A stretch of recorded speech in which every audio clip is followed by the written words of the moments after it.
Canucks fans, let's be brutally honest for a moment. Remember that gut-wrenching feeling, that sting of regret when the captaincy was stripped and Bo Horvat, the very heart and soul of your team, was shipped off to Long Island? For 2.5 years, we've lived with the aftermath, watching the Vancouver Canucks navigate a landscape where a once proud strength, the second-line center position, has become a gaping, undeniable void. It's a cruel twist of fate, isn't it? To trade away a player who perfectly filled a critical need, only to find yourself desperately searching for that exact piece years later. But what if the answer to Vancouver's most pressing problem isn't a new face, but a familiar one? What if the path to redemption, to reclaiming that crucial piece, involves a move so audacious, so steeped in irony that it could only be described as a blockbuster do-over? This isn't just about a trade. This is about a franchise grappling with the ghosts of decisions past, a fan base yearning for a return to stability, and a bold proposal that could rewrite a chapter of Canucks history. We're going to dive deep into the audacious pitch to bring Bo Horvat back to Vancouver, dissecting the proposed deal, the complex history that led to his departure, and the tantalizing yet potentially painful implications of such a reunion. Get ready, because the echoes of what if are about to get very loud in the Pacific Northwest, and the prospect of a beloved captain's return is stirring emotions that have long been dormant. It feels like a lifetime ago, doesn't it?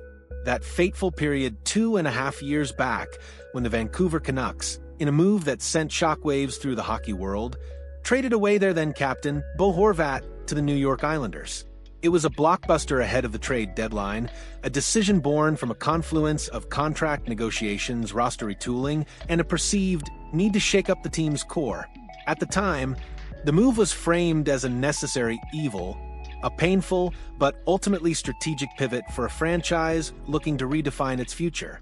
And to be fair, in the immediate aftermath, the trade seemed to work out relatively well for both sides. The Canucks, leveraging the first-round pick they acquired in the deal, shrewdly brought in Filip Hronek, a defenseman who has since become a key piece of their blue line, a steady presence on the back end. On Long Island, Horvat, true to form, continued to be his usual steady, reliable self, providing the Islanders with a strong two-way center and a consistent offensive threat, a leader both on and off the ice. Yet, despite these individual successes, a broader truth has emerged in the intervening years. Neither team has truly seen their status as contenders fundamentally altered as a direct result of that trade. The Islanders, while benefiting from Horvat's presence, haven't ascended to the upper echelons of the Eastern Conference, still battling for playoff relevance rather than cup contention. And the Canucks, despite acquiring Hronek and seeing him flourish, have found themselves in a peculiar predicament. Fast forward to 2025, and Vancouver's most glaring, most pressing need is precisely what Bo Horvat used to provide: a strong, reliable second-line center.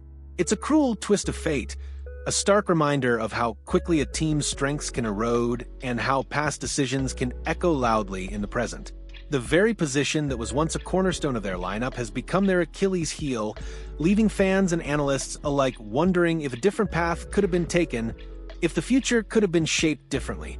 As the Canucks continue their arduous search for an upgrade down the middle of the ice, a bold and almost unthinkable proposition has emerged, one that has ignited a firestorm of debate and speculation. Dave Benson of Heavy Sports, with a flair for the dramatic and a keen eye for irony, has proposed that the Canucks go all in to bring Bo Horvat back to Vancouver. It's a move that, on the surface, seems like a fantastical journey back in time, a reversal of a decision that once felt so final. But Benson's rationale is rooted in the Canucks' current undeniable need and the tantalizing prospect of a beloved former captain returning to fill a critical void. The proposed trade package is intriguing, suggesting that Vancouver would send a trio of promising prospects, including Aatu Räty, to the Islanders in return for Horvat. Let's break down the proposed deal. The Canucks would receive Bo Horvat, while the Islanders would receive Aatu Räty, Victor Mancini, and Aku Kaskenvuo. Benson articulates the strategic logic behind this audacious proposal with compelling clarity.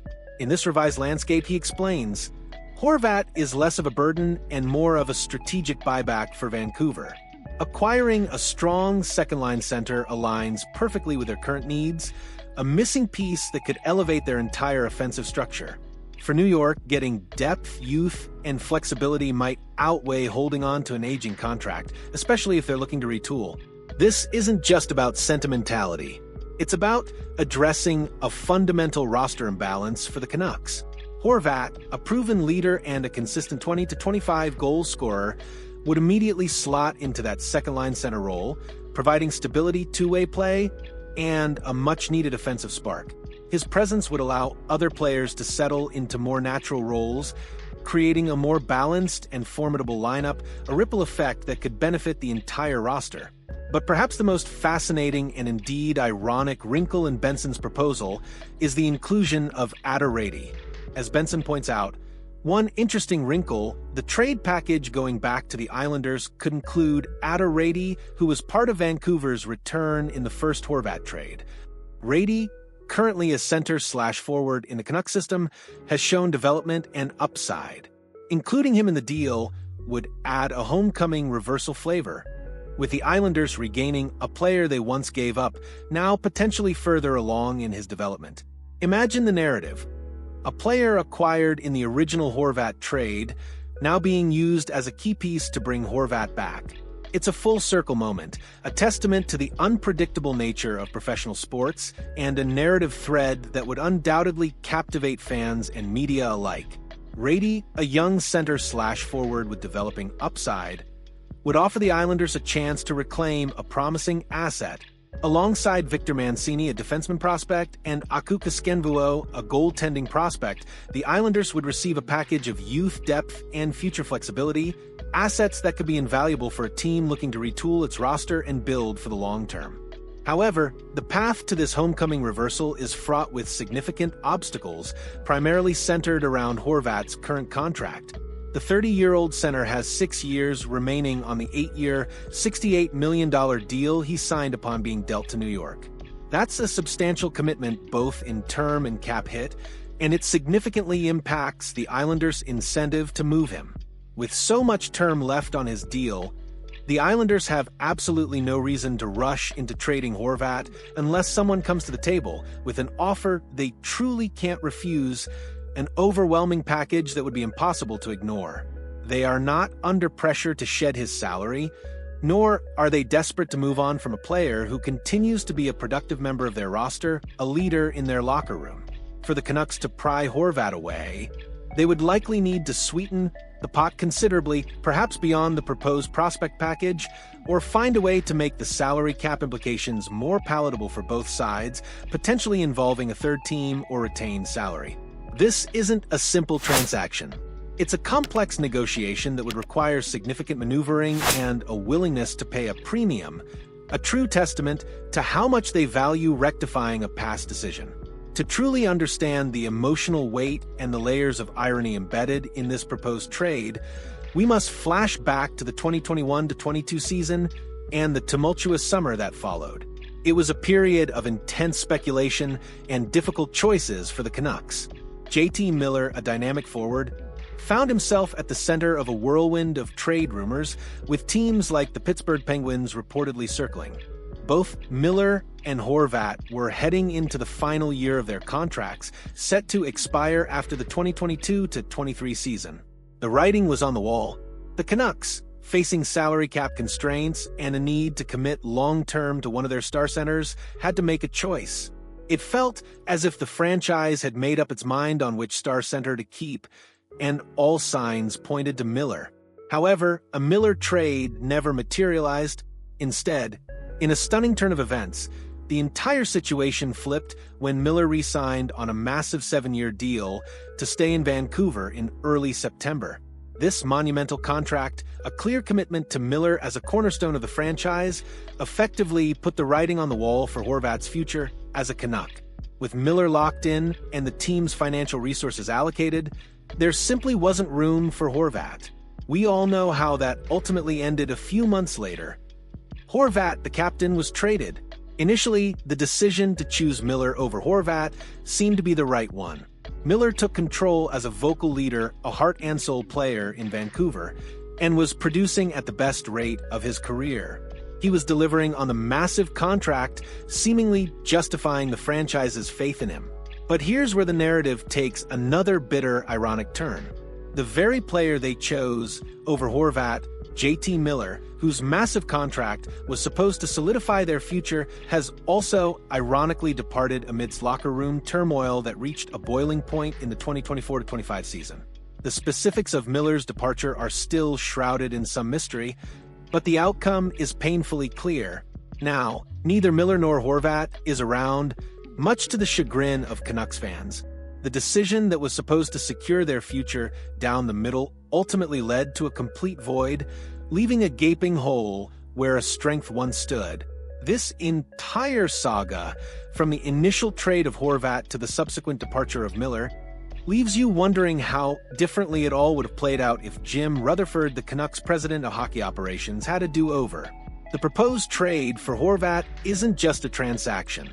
It's a chance to rectify a past decision, to bring back a beloved player who perfectly fits a critical need, and to inject a much-needed dose of stability and leadership into the lineup.